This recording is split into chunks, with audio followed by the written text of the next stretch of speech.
So far to date, we have raised $22,000.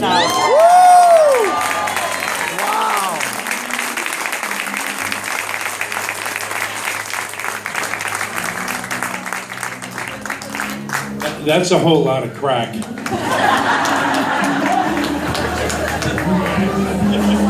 Debbie said several things, and of course Paula, and I wrote a few notes of which Jason's going to be delivering to me in a moment. But when death came knocking at my door, I didn't know it was death. I thought it was a Jehovah's Witness, and that's why I didn't answer. I sure hope none of my friends here tonight are Jehovah's Witnesses that I don't know about. Take no offense if you are. I love you as much as I love everyone else here. So I have a multi-page document that I prepared today at Costco. And I was there much too long. I was admonished. My sister-in-law, Hope, bore witness to the wrath of my Debbie for being gone for just a little bit too long. But I'm not going to bore you with a whole lot of details, but I am going to share with you what's here. So, I'm going to, I think, start by crying like a baby for 5 minutes, and then I'll gather my collective thoughts. Actually, I'm going to try to remain composed. Wish me luck. My Princess Bride Debbie has been at my side for 23 years. We've enjoyed 18 years of marital bliss, and it's been quite a ride. The past few months in particular have been pretty amazing. I've ridden in wheelchairs, I've used walkers and canes, and she's pushed me. Thank God, not close to the edge. My neighbor Howard the Shrink has talked me off the ledge once or twice. But I have my wife in real life. I have no one else really in the wife category other than my work wife, Patty Hunt. You may have seen her here. She's a lovely redhead, tall, hiding somewhere. There she is. So Patty's deal is, well, she's a very complex person. But she likes to write poems when people have birthdays, special events, or cancer. So before I read my speech, I'm going to read Patty's poem. I am, as you all call, Big Dick. Tonight you may find me a little sick. This thing called cancer is nothing I can't lick. The stroke I put aside, it is cancer I am taking in stride. Chemo and arsenic, you may see some hair loss. None too terrible compared to my brother, by the way. You are all here as collected treasures. It's as if I dictated this to Patty. It's so true. All dear friends who I have met through many different measures, thankful for each wonderful friend, such love I will never see the end. Remaining composed.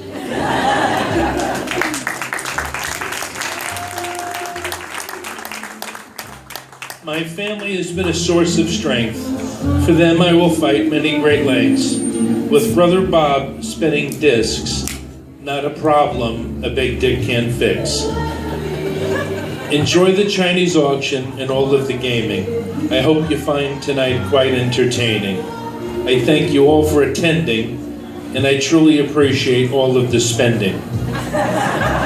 Humbled and grateful for such an event, a greater life I could not invent. Cheers.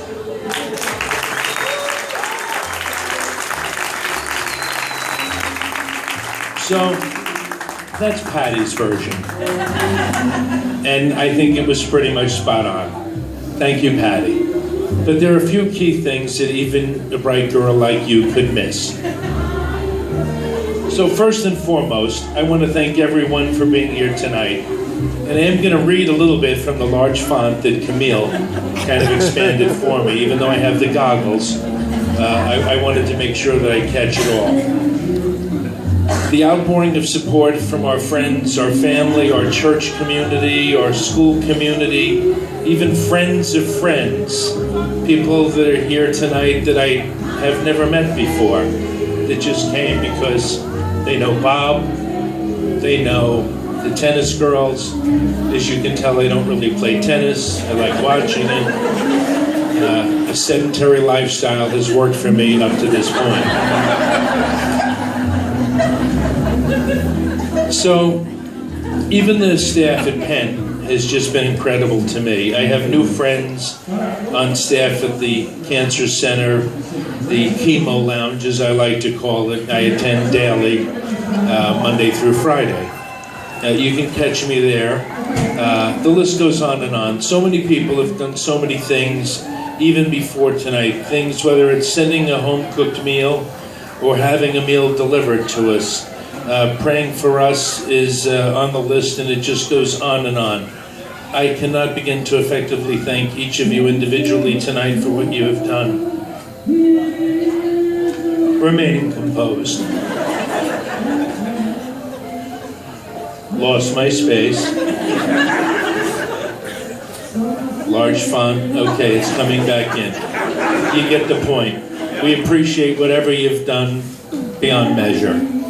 That's just the first paragraph, so bear with me, okay? My speech tonight would be quite incomplete without mention of Dr. Douglas Beach. He figured out what was up, and he delivered the news after attacking me with a I don't know what they call that, a corkscrew or something like that, yeah. I'm being kind, because there are children present. But he said we have to figure it out because it's time is of the essence, and he wasted no time and he figured it out. He's not here tonight, but I hope you don't need him. He's a good guy. He has a band, and the name of the band I found out yesterday is called Bad Prognosis. He's got a sense of humor, so we get along famously. There are several people who made tonight possible, but in particular the two that you already know, Paula and Terry, who insisted upon this happening. And as they revealed, we were completely against this for really just false pride. I would say no less than 10 times Paula and Terry said, hey, remaining composed.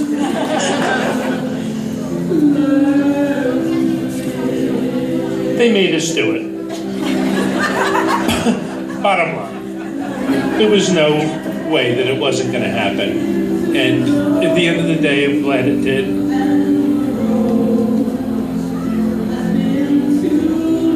Camille, you should have went with a 23-point fund.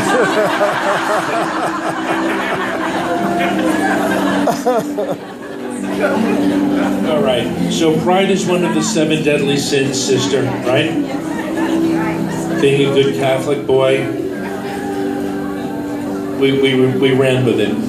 But we really have a lot to be proud of in some ways, and most of it is our children and the accomplishments in how they've turned out, from Jason to Sam and Camille. Just the mere fact that we've been able to persevere and ride the great wave of life that we're all on day in and day out is something that we can all as individuals feel as a sense of accomplishment. It doesn't take cancer to appreciate the good things in life. But we became very comfortable with we were letting pride get in our way, and ultimately Paul and Terry won. They are like type A on steroids. They've gone well beyond Debbie, and that's that. So enough of that. But of course, as Debbie mentioned, behind Paula is Bill and her wonderful children, Carter and Gavin, who have helped and given their time from their family for us. For that, we thank them too. Behind Terry, of course, is Carmen and Christina. Again, I know that they have been quite busy spending a boatload of time. These women run businesses. They're power players, and they did it for us. Thank you.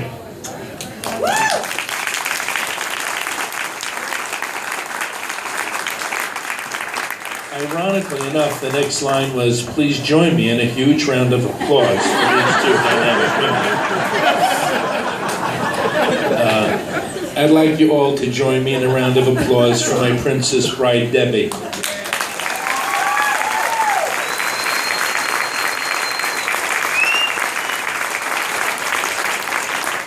There's really no better woman that you would like to have at your back other than perhaps Paula and Terry and all of the other women here tonight who are supporting the cause. So many wonderful women and men here tonight again. I'll say thank you about 87,000 times. You're going to get those fancy eyeglass cleaners that say thank you. And if I can really keep my act together, I'll be sending thank you notes if we have your address. But if not, this speech will have to suffice. Next paragraph. So much has happened since my diagnosis. It has really been quite a whirlwind. As you know, my father Warren passed a couple of weeks afterwards, and it was questionable as to whether or not I could even attend because of my status, which was rather wacky. But many of you came to the services. I was pleased to be there, and I thank you for all of your outpouring of affection and support for that too. We're still working on some thank you notes for that. And here's a blanket thank you for all of those in that regard. It would be very easy for me to single out more than just a few people who have done things along these past several months. Although they're not here tonight, they supported the cause, or I haven't seen the Ricardo family saw it in their mind to send multiple edible fruit arrangements. They thought I should continue to eat those, and they just kept arriving. So it was like an automatic refill at Wegmans. It was another fruit arrangement from the Ricardos. But we had an endless supply of endless fruit. The agents who were going to show up along the night sent beautiful meals. Our neighbors, Seal and John, cooked beautiful meals and sent things over, and my neighbor Howard the shrink, who is retired, he talked me off the ledge more than once, helping with my medication and my diagnosis, and has been a great friend. The Semlers are still here, I think. I see Helena maybe, yeah, there you go. I'm sorry to embarrass anyone by singling you out, but everybody has done things, whether it's been phone calls or whatever. Elaine is also in the medical profession, and she happens to know a thing or two about what's going on, and I was getting some guidance from her about my aunt, who has a little medical trouble of her own, and she checked every day to see how things were going with her.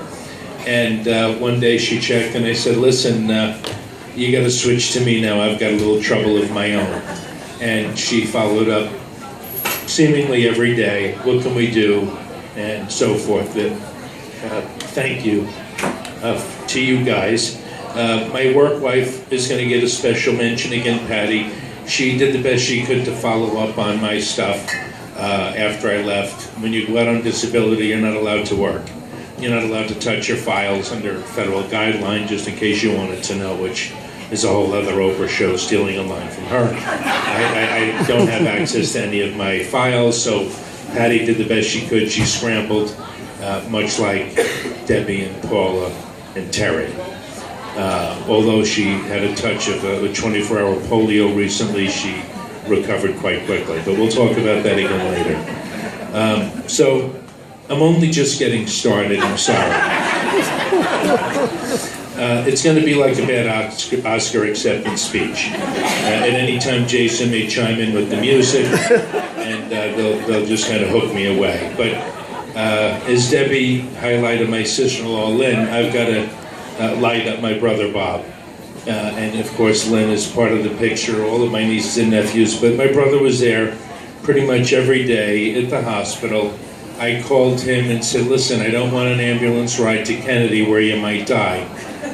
Something's really going wrong with me. Send me to Penn and get here fast. So I had breakfast with Joel Fonte. If you don't know him, he's sitting over here. And if you need body work, please patronize Joel Fonte's Body Shop. Okay? But Joel and I have a special relationship. Although he's a bit more thin and trim, he enjoys breakfast. So the morning of my episode, I knew that something was terribly awry. But boy, I was hungry too, you know? So Joel pulls up next to me in front of Bishop Eustace, and he says, "Are we going to breakfast today?" I'm like, "Oh, I gotta get to the emergency room at 10. But yeah, let's go. So we go to have breakfast, and I don't tell him what's going on. I hope he doesn't notice my limp, and I hope he doesn't notice that I'm unable to pick up my toast with my left hand, and I'm like the guy in the Young Frankenstein movie, wheeling my arm up onto the table. And well, finally it gets there, and we have breakfast, and I go down the street to a chiropractor to figure maybe he can fix my arm. You know, well, that guy, of course, called my brother. The rest is history. I got to Penn, got to Dr. Beach, spent the month in the hospital, yada, yada, yada. I'll spare you those details, but everybody really stepped up to the plate. My cousins, Mark and Lisa, coming in, just, you know, doing what you do. You visit the sick, you pray for the people that need prayer. Everybody here tonight has been doing that for me, and again, I thank you. I don't really want to miss any names, but I'm going to. So please recognize that you're already bored with my speech, and I'm going to spare some of you the delight of just singling out everyone in this room who I do thank. But I have to give a couple of shout-outs to the offspring, okay?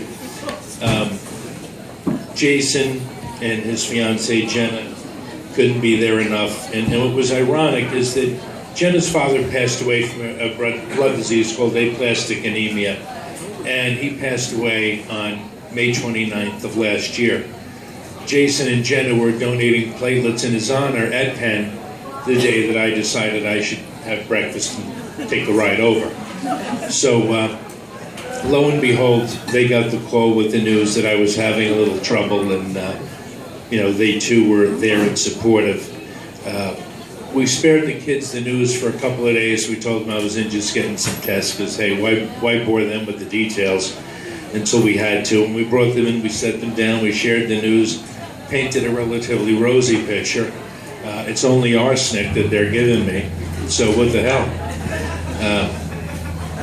But Sam really grew during this time, and he started hopping the speed line, coming to see me after school in Philly, which was a big step for Debbie and I, because, you know, we're really into not letting the kids do much, you know, keeping them kind of coddled in the Our Lady of Good Counsel environment, like they're never going to mature and grow to be adults. You know, they're doing just that, and they're making us proud. And my little Camille, who is no longer a little girl, actually replaced the garbage disposal for me, which is not something I ever thought she'd do or want to do, but she was literally under the sink, embracing the wire nuts, you know, doing it all. And there's a shout out for Camille. I've had trouble fitting my largesse, because the children are still present, you know, underneath the sink for a little time. But Camille got in there and just replaced the garbage disposal. Now go figure. The other day, she put her headboard on her new bed in her bedroom that we've been redecorating since about Christmas time, but I wasn't feeling well for so long that I just kept saying, next weekend I'll do it. I'm just really tired today. And they were all very patient, and well, they're all happy that I'm on the road to recovery, as am I. All of my aunts, uncles, nieces, nephews, cousins here tonight have traveled great distances to be supportive. Friends of many years of Debbie that are now friends of mine who are now friends of Debbie, new friends, neighbors. The list just goes on and on. But here's the good news, I'm almost done. I really have to give a shout out to my friend Billy. And I'm not going to get the least bit emotional, Bill, surrounding this, because it's just not who we are. But we've been friends for 30 years, and not unlike anyone else, you know, people have cared and called and texted, and, you know, the list goes on and on. Everyone has been wonderful. But this guy just wants to come to the hospital with me, and literally a few times a week, he shows up. Hey, what about treatment tomorrow? Do you want to go? Maybe we'll have breakfast. Well, I'll sit with you. And, you know, he's been there, along with many others. But the fact is that I think it may be because he likes to see the nurses. I'm not too sure, but he's sat there while I've slept through treatments. He's been there and hasn't done enough. And he's one of my longest term friends, along with Al Gorman, who showed up one day when I was in this episode of something. My good friend Dr. Fernandez could tell me what it was. My white blood cells were exploding. I looked like the Michelin Man, and all of a sudden I couldn't move, I couldn't breathe. I was really freaked out, and they gave me a whole bunch of really good dope. I think the stuff that Michael Jackson was hooked on. And Alan came to the room, and I was like, "Hey, Al," and that was about all that happened. He kind of checked out, but the gist of it all is that was the last page, and I can't thank you all enough. On behalf of my children, my mother, who's been there, I forgot to add her early on, but with my father's passing, before he passed, she was coming every day riding the train. She actually taught Sam how to ride the train to come in, because it was $1.70 versus a $5 toll to come in. But in the end, thank you about 100 times over to all of the people that are here tonight who've been there over the past several months and who are looking out for us. Handy Randy, my friend Karen, I don't know where the hell Handy Randy went. My buddy with the pulmonary embolism, the Medford Rotary, who is represented here tonight. At times, you just have to give up the microphone. And it's my time. Thank you all.